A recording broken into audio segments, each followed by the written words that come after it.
Ah, Today is the time to answer burning questions. So, a few days ago, I put up a question prompt on Instagram asking people if they have any questions for me, and a lot of questions came in.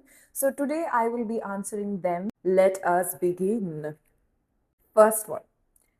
As a content creator yourself, do you think there are things that you have to do? Yes, to answer this question very simply, I do think that there are things that you have to do. When I was not a content creator, my perspective towards content creation was completely different. But when I started doing it, my outlook completely changed. And now I find myself doing things which I probably wouldn't have done like a year ago. One thing that I have done is I gave a purpose to these things that you have to do as a content creator. For example, Instagram tells you to reply to comments in the first few days of posting so that the engagement increases, right?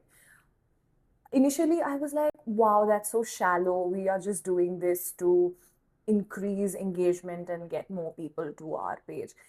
And then I was like, wait, why can't you think of this as a dose of gratitude? Like, people are actually taking the time out to comment on your post, to actually tell you that they like your art. And for the past few months, the people on my page, they are strangers. They do not know me personally. So, them actually taking the time to say that, oh my God, we love your performance. Oh my God, I love the way you dance. I love the songs that you choose.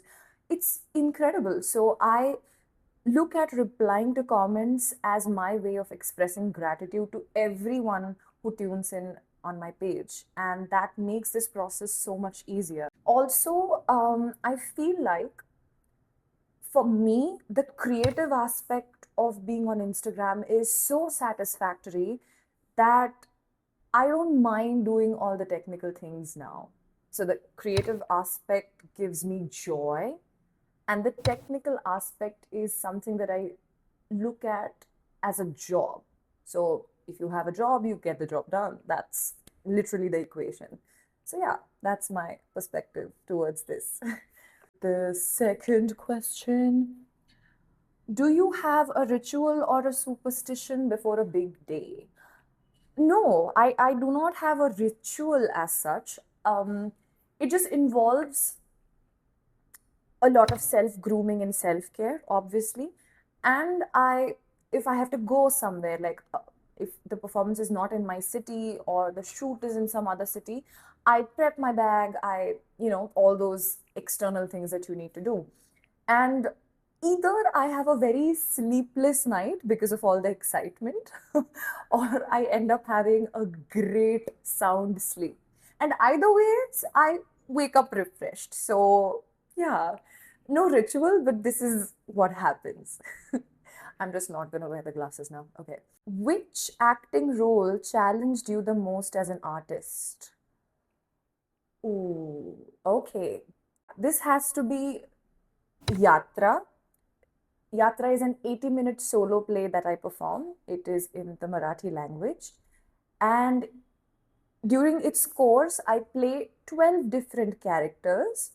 And all these characters are a part of Kashi, who's a young girl who's forced into prostitution, and life has very different plans for her than she had imagined. So it's a whole different journey.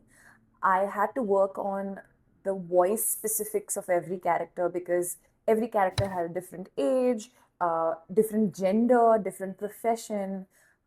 They come from different walks of life. So, yeah, that was pretty challenging. And I still do not know how I pulled it off, but all thanks to Mukta Baum, my amazing director and writer. I owe her a lot for that one. Yes. Next question. How different is your prep process before an acting job versus a dance performance? Ooh, okay. When it comes to a theatrical performance of drama or dance, it is pretty similar. The vocal warm up may not exist during a dance show, but otherwise, all the stretches, the hip openers, and all the other exercises are pretty similar for me.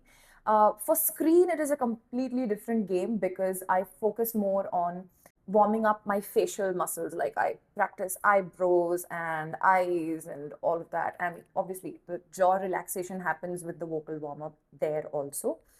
And ritualistically, I sometimes, not all the times, if I actually have the time to sit before I actually go on stage or on screen, I listen to a particular set of songs which represent the mood of that particular project for me.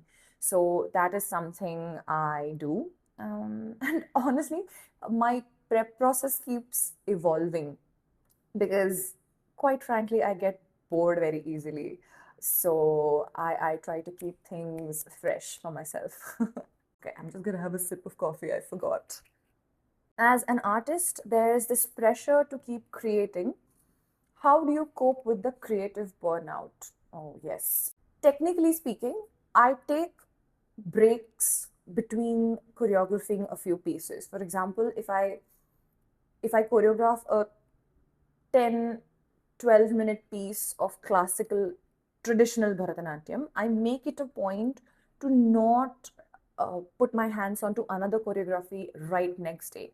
I take a break completely, or I practice my older choreographies, or I choreograph for Instagram, which is like short bits, or it is very audience oriented basically. So that is something I do.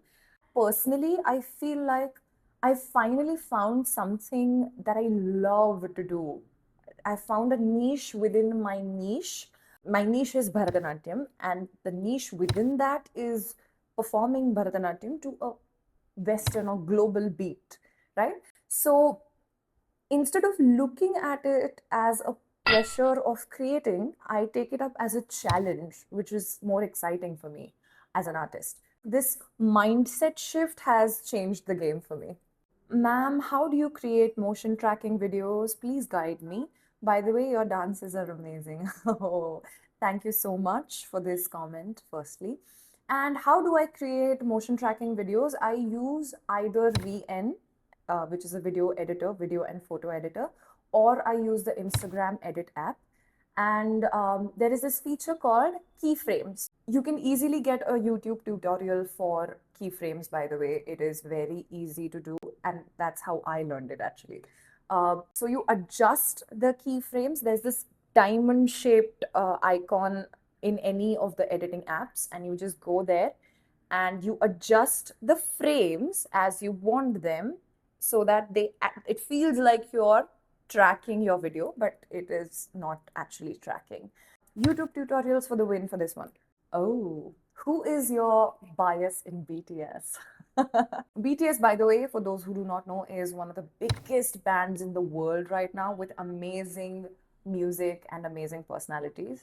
Um, I admire all seven of them, honestly, because each of them have certain qualities which I really, really respect. And honestly, there cannot be BTS without all of them being present. Like if you minus one of them, and it won't be BTS anymore. So that's that.